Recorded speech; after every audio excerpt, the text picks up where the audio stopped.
সাগরদ্বীপ ও খেপুপাড়ার মধ্য দিয়ে পশ্চিমবঙ্গ বাংলাদেশ উপকূল অতিক্রমরত গভীর নিম্নচাপটি আরও উত্তর দিকে অগ্রসর হয়ে উপকূল অতিক্রম করেছে। অমাবস্যা ও গভীর নিম্নচাপের কারণে উপকূলের ১৬টি জেলা তাদের অদূরবর্তী দ্বীপ ও চরসমূহ ১ থেকে ৩ ফুটের বেশি উচ্চতার বায়ুতাড়িত জলোচ্ছ্বাসে প্লাবিত হতে পারে। আবহাওয়ার বিশেষ বিজ্ঞপ্তিতে জানানো হয়, নিম্নচাপটি বর্তমানে সাতক্ষীরা ও তৎসংলগ্ন এলাকায় স্থল গভীর নিম্নচাপ আকারে অবস্থান করছে। এটি আরও উত্তর উত্তর পূর্ব দিকে অগ্রসর হয়ে ক্রমান্বয়ে দুর্বল হতে পারে। এর প্রভাবে উত্তর বঙ্গোপসাগর, বাংলাদেশের উপকূলীয় এলাকা এবং সমুদ্র বন্দর সমূহের উপর দিয়ে দমকা ঝোড়ো হাওয়া বয়ে যেতে পারে।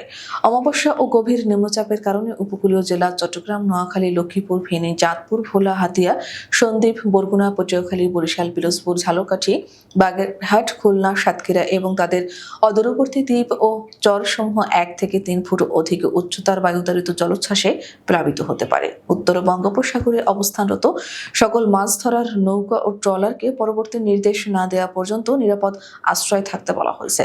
চট্টগ্রাম, কক্সবাজার, মোংলা ও পায়রা সমুদ্র বন্দর সমূহকে ৩ নম্বর স্থানীয় সতর্ক সংকেত দেখিয়ে যেতে বলা হয়েছে।